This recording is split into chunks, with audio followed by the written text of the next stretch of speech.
सुप्रभात दोस्तों, जैसा कि देख रहे हैं मैं आपको समास के बारे में बतलाने जा रहा हूं। इसका परिभाषा होता है जब दो या दो से अधिक शब्दों के मेल से नए शब्द बनाने की क्रिया को समास कहते हैं। इसका एक और परिभाषा होता है जब दो या दो से अधिक पद अपने बीच की विभक्ति को छोड़ करके एक पद हो जाते हैं, उसे समास कहते हैं। इस विधि से बने शब्दों को समस्त पद कहते हैं। जब समस्त पदों को वापस पृथक पृथक यानी अलग अलग किया जाता है तो समास विग्रह कहते हैं। समास के मुख्यतः 6 भेद होते हैं। पहला नंबर है अव्ययी भाव समास, 2 में आते हैं तत्पुरुष समास, तीसरा होता है कर्मधारय समास, 4 नंबर द्विगु समास, 5 नंबर होता है द्वंद्व समास और 6 नंबर होता है बहुव्रीहि समास। तो सबसे पहले हम आपको अव्ययी भाव समास के बारे में बताएंगे। जिस समास में पहला पद अव्यय हो उसे अव्ययी भाव समास कहते हैं।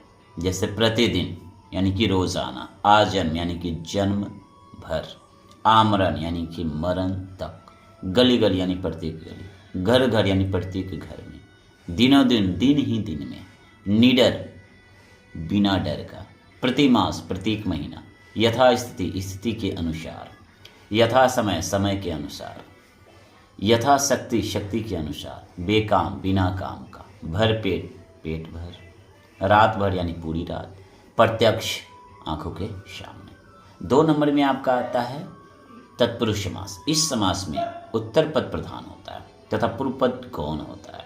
प्रायः उत्तर पद विशेष और पूर्व पद विशेषण होता है। जैसे रसोई घर, रसोई के लिए घर, यहाँ पर घर विशेष होता है और रसोई के लिए आपको विशेषण होता है। तत्पुरुष समास के भी 6 भेद होते हैं।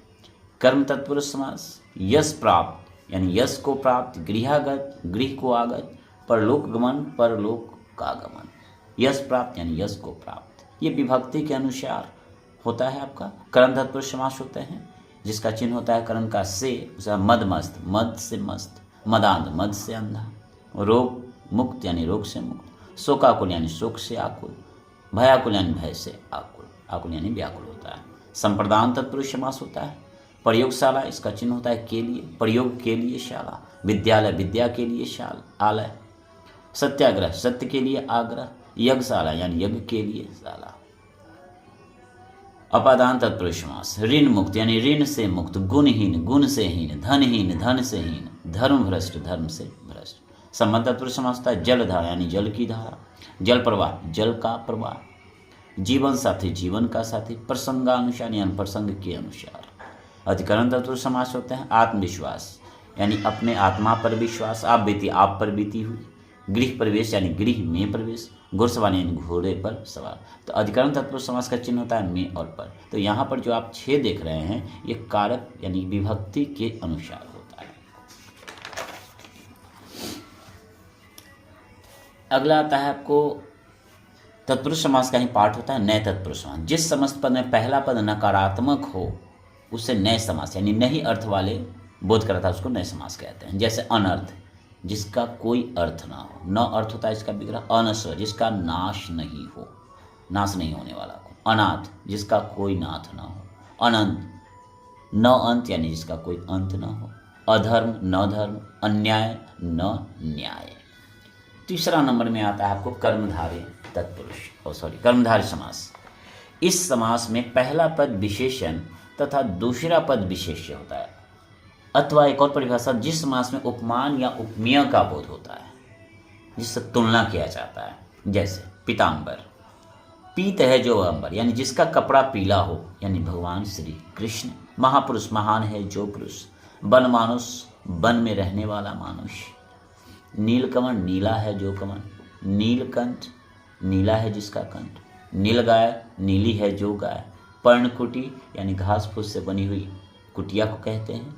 चरण कमल जिसका कमल के समान चरण हो। क्रोधाग्नि क्रोध रूपी अग्नि। मुखचंद्र जिसका मुख चंद्रमा के समान हो। प्राण प्रिय जो प्राणों से प्रिय हो। स्त्री धन यानी स्त्री रूपी धन। 4 नंबर द्विगु समास, जिस समास का पूर्व पद यानी पहला पद संख्यावाचक हो यानी जिसमें नंबर इंडिकेट करता हो उसे द्विगु समास कहते हैं।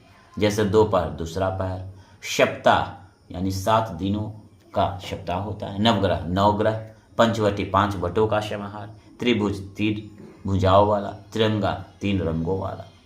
5 नंबर में आता है आपको द्वंद्व समास, जिस समास का दोनों पद समान हो, अर्थात उभय पद के अर्थ के प्रधानता होते उसे द्वंद्व समास कहते हैं। जैसे अन्न जल, बीच में आप हाइफन दे रहे, इसका अर्थ हो जाता है और, अन्न और जल, अपना पराया, अपना और पराया, जन्म जन्म और मरण, दाल रोटी दाल और रोटी, दूध दही दूध और दही, सुख दुख सुख और दुख, राम लक्ष्मण राम और लक्ष्मण, माता पिता माता और पिता इत्यादि। 6 नंबर में आता है आपको बहुव्रीहि समास।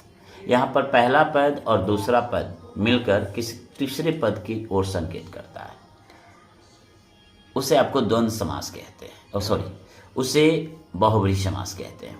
जैसे चक्रधर, चक्र को धारण करने वाला कृष्ण, चतुर्भुज 4 भुजा वाला विष्णु भगवान कहा गया, जितेंद्रिय इंद्रियों को जीतने वाला, तीव्र बुद्धि जिसका बुद्धि तेज हो, महादेव महान है जो देव हनुमान शिव, लंबोदर जिसका उदर यानी पेट लंबा हो गणेश, पतझर पत्ता झड़ने वाला, महात्मा महान है जो आत्मा, निशाचर रात में विचरण करने वाला यानी चलने वाला जो कि राक्षस कहता है आदि।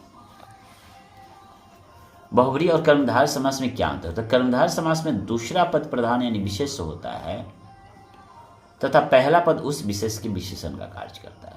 जैसे महान है जो वीर, वीर यहाँ पर विशेष है और महान आपका विशेषण। कमल नयन, कमल जैसे नयन यानी तुलना किया गया है कर्मधारय समास, कमल जैसे नयनों वाला बहुव्रीहि समास जो कि भगवान विष्णु को कहा जाता है। महात्मा महान है जो आत्मा, कर्मधारय तत्पुरुष समास होता है। महान आत्मा है जिसके यानी बहुव्रीहि समास। कहने का मतलब यह है कि महात्मा आपको कर्मधारय समास और बहुव्रीहि समास दोनों होता है। कमल नयन भी आपका कर्मधारय समास और बहुव्रीहि समास, कुछ ऐसे समास होते हैं जो दोनों में आते हैं। धन्यवाद।